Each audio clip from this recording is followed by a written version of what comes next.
Reserve bank of India ने हाल ही में दुनिया की आंखों के सामने इस बात का खुलासा किया कि हमने फाइनेंशियल ईयर 2025 में 100.32 टन सोने को विदेशों से अपने देश में ला लिया है। तो वहीं दूसरी ओर खबर आ रही है कि अमेरिकी ट्रंप की बौखलाहट से डॉलर की डोमिनेंस पर दोबारा से वो खतरा बनने लगा है कि डॉलर की हैवी सेलिंग के कारण वो इतने निचले स्तर पर पहुंच गया है। पिछले 4 साल का रिकॉर्ड तो टूटा ही है, लेकिन ये इतना ज्यादा डाउन होने जा रहा है कि 23 साल का रिकॉर्ड भी तोड़ सकता है। यानी इस बात का इशारा साफ है कि भारत जैसे देश जिस तरीके से गोल्ड को इकट्ठा कर रहे हैं, एक और खतरा बढ़ रहा है जो कि अमेरिका की इकोनॉमी को हिला रहा है। आखिर ये सब कुछ कैसे और क्यों हो रहा है, और दोबारा से गोल्ड की खरीद के लिए आरबीआई की तरफ से कौन सा खुलासा हुआ है, ये सारी जानकारी इस वीडियो में समझते हैं। लेकिन इस वीडियो को लाइक करके चैनल को सब्सक्राइब जरूर कर लीजिए। दरअसल देखा जाए तो भारत की इकोनॉमी तेजी के साथ बढ़ रही है और हाल ही में भारत दुनिया की चौथी सबसे बड़ी इकोनॉमी वाला देश बना है। और उस हिसाब से इंडियन मॉनेटरी फंड यानी कि आईएमएफ के अनुसार भारत की जीडीपी 4.2 ट्रिलियन हो चुकी है, जो कि पिछले 10 सालों में पूरी डबल हुई है। लेकिन इसी बीच एक ऐसी चीज है जिस पर भारत और कुछ बाकी के देश फोकस कर रहे हैं, और वो चीज अमेरिका की इकोनॉमी को जड़ से हिला रही है। हम किसी और की नहीं बल्कि हम बात कर रहे हैं गोल्ड की, जिसको इकट्ठा करने के लिए भारत की आरबीआई की तो बात छोड़िए, दुनिया के बड़े बड़े सेंट्रल बैंक पागल हो चुके हैं।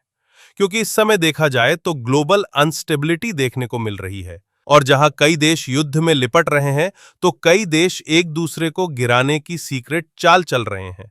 और ऊपर से इसी बीच ट्रंप के टैरिफ का प्रहार इस तरीके से हावी हो गया है कि सोने की कीमत दिन पर दिन बढ़ती जा रही है। और इस समय आरबीआई के पास 829 टन का गोल्ड रिजर्व मौजूद है।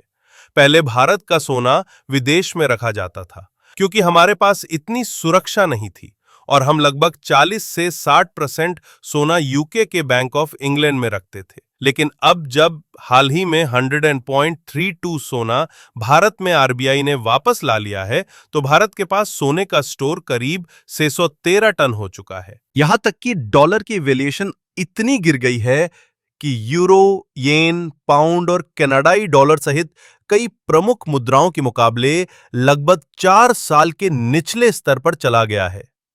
यानी कि जब डॉलर जैसी मजबूत करेंसी ही अपने आप को नहीं संभाल पा रही है, जिसकी दुनिया में एक बहुत बड़ी डोमिनेंस है, और वो खुद गिर रही है, तो अगर भारतीय रुपए जैसी करेंसी थोड़ा बहुत इधर उधर होती भी है तो इसमें कोई बहुत ज्यादा सोचने वाली बात भी नहीं है दोस्तों। डॉलर की लंका तो इस तरीके से लगी है कि जिस तरीके से ये गिर रहा है, ऐसी उम्मीद लगाई जा रही है कि ये अपने 39 साल के रिकॉर्ड को भी तोड़ सकता है। अब आप कहेंगे कि जो डॉलर दुनिया भर के 54% व्यापार में इस्तेमाल होता है और विदेशी मुद्रा के लेन देन में अपनी 90% डोमिनेशन रखता है, तो वो डॉलर आखिरकार कमजोर क्यों हो रहा है? तो इसका सीधा सा जवाब है कि दुनिया अमेरिकी डॉलर से परेशान हो चुकी है। इसलिए पहली बात तो भारत कई देशों के साथ लोकल करेंसी में ट्रेड करने की शुरुआत कर चुका है, और दूसरी बात यह है कि ब्रिक्स के देश रूस के साथ मिलकर डॉलर की डोमिनेंस को खत्म करना चाहता है। जैसा कि रिपोर्ट में लिखा गया है, फिलहाल भारत की इकोनॉमी को इन सब से कैसे लाभ पहुंच रहा है, इसको आगे समझते हैं। तो इसका सीधा सा जवाब यही है कि डॉलर पर खतरा ही इसलिए मंडरा रहा है क्योंकि भारत और बाकी के कई देश मिलकर लोकल करेंसी में ट्रेड करने की तैयारी कर रहे हैं। और भारत की बात करें तो भारत 30 से भी अधिक देश को इस बात की परमिशन दे चुका है कि वो लोकल करेंसी में ट्रेड करने के लिए भारत में अपने 156 बॉस्ट्रो अकाउंट खोल सकते हैं। यानी कि इन 30 देश के साथ भारत का डायरेक्ट लोकल करेंसी में ट्रेड होगा।